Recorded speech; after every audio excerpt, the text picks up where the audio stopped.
Some stories survive because someone cared enough to keep them alive. Others survived by accident, scattered across old hard drives, in forgotten press kits, in half-broken links, and in recordings that no one meant to save. The early 2000s live in that in-between space, too recent to feel completely historic, too fragile to be secure. Everyday pieces of that era slip quietly into the digital ether. For a project like Unsynchronized, that fragility isn't abstract. It's a constant reality. The internet is not forever, no matter what people say, and many of the interviews, articles, and broadcasts that captured NSYNC's final years only exist now because someone, somewhere, saved them. I'm your host, Nicole Raposo. Welcome to Unsynchronized. Normally, this is a podcast about how NSYNC got out of sync and then eventually called it quits. But today, it's a special episode. This episode is part of Podcasthon, a global event where podcasters dedicate a special episode to supporting causes that matter. Podcasthon 2026 runs from March 14th to March 20th, and I'm proud to participate by spotlighting the Internet Archive. The Internet Archive is more than just a website. It's a lifeline for researchers, creators, and anyone who believes in preserving our cultural memory. Today, we're stepping outside the timeline to talk about the materials that make this show possible. The digital breadcrumbs that let us reconstruct a moment in pop history that's already fading from the web. In this episode, we'll explore the history of the Internet Archive, how it helps keep cultural memory from disappearing, and what its work means for independent researchers like me. To understand why the Internet Archive matters so much, not just to this show, but for anyone who cares about cultural memory, it helps to know where it came from. The Internet Archive was founded in 1996 by Brewster Kahle, with the mission that sounds almost impossibly ambitious: universal access to all knowledge. At the time, the World Wide Web was exploding in size, but it was also disappearing just as quickly. Pages vanished, links broke, entire sites blinked out of existence without warning. Kahle realized that if no one was preserving the web, we were building a library on sand. Before founding the archive, Kahle had already spent years thinking about how information moves and how it gets lost.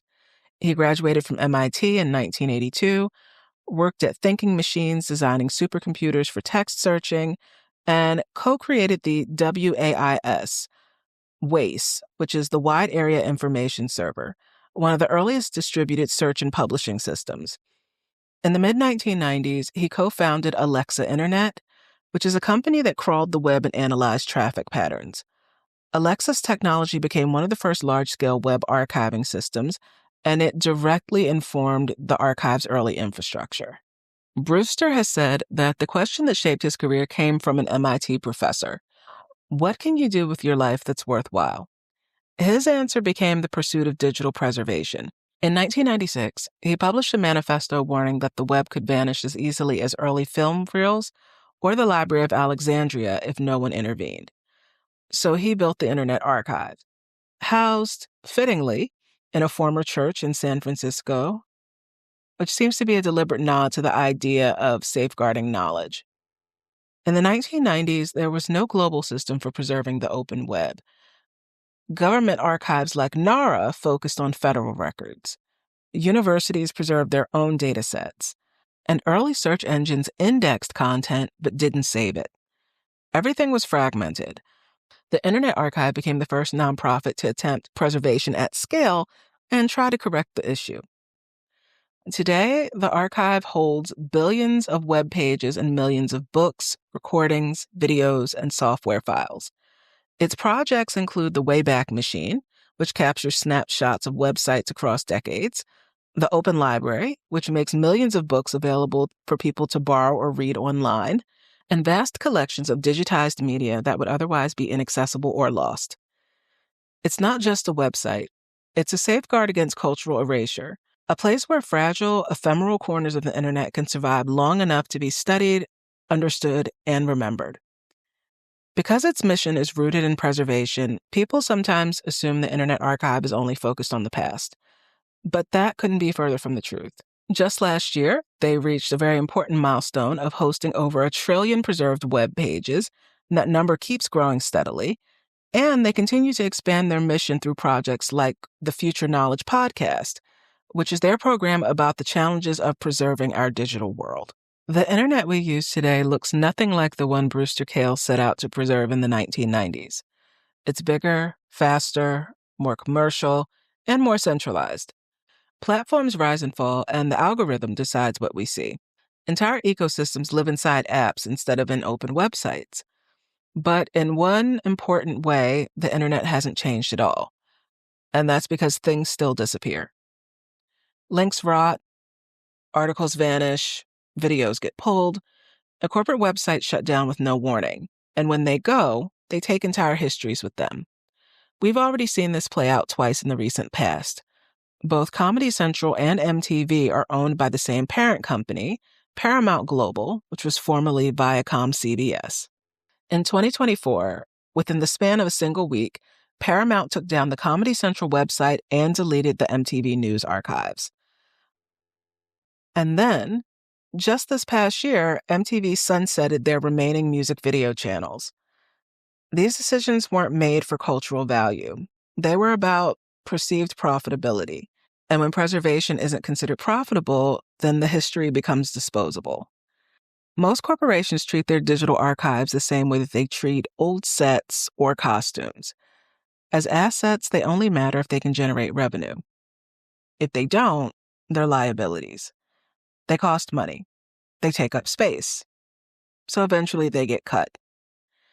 When those sites disappear, the history disappears with them. Articles, interviews, broadcast clips, behind-the-scenes footage, all the things that help us to understand a specific era are simply gone. And unless someone saved them, they don't come back. For researchers, historians, and anyone trying to understand how a cultural event unfolded, not just how it's remembered, that sort of instability can be devastating. For a project like Unsynchronized, the loss that I'm talking about isn't theoretical. It's a reality that I work through every time I sit down to put together a new episode. So much of NSYNC's final years now exists only in fragments. And without the Internet Archive, many of those fragments wouldn't exist at all today. That's what the archive represents for me. It's not nostalgia or even convenience. It's the difference between a story that can be told and a story that disappears. It's the safety net beneath a digital world that still hasn't learned how to value its own history. Digital preservation and accessibility matter for everyone, not just researchers or podcasters. The Internet Archive is a public good, a library for the digital age, and it deserves our support. Its work is massive and ongoing, digitizing physical materials, storing petabytes of data, maintaining servers, and making all of it freely accessible to the entire world. None of that happens without resources. If you've ever discovered something online, like a video you thought was gone, an old article you remember from years ago, maybe even a piece of your own personal web history, or if you simply believe that cultural memory shouldn't depend on profitability, I encourage you to support the Internet Archive, whether that's through volunteering, donations, or just recommending one of its collections to other curious people. Every little bit helps to keep the knowledge alive and circulating. Thank you for listening to this special Podcasthon episode of Unsynchronized. The next regular episode drops on April 30th, and we'll be diving into the whirlwind year of Lance Bass. I'm Nicole Raposo, and as always, you can't spell unsynchronized without NSYNC. But I couldn't make Unsynchronized without the Internet Archive. I'll see you around.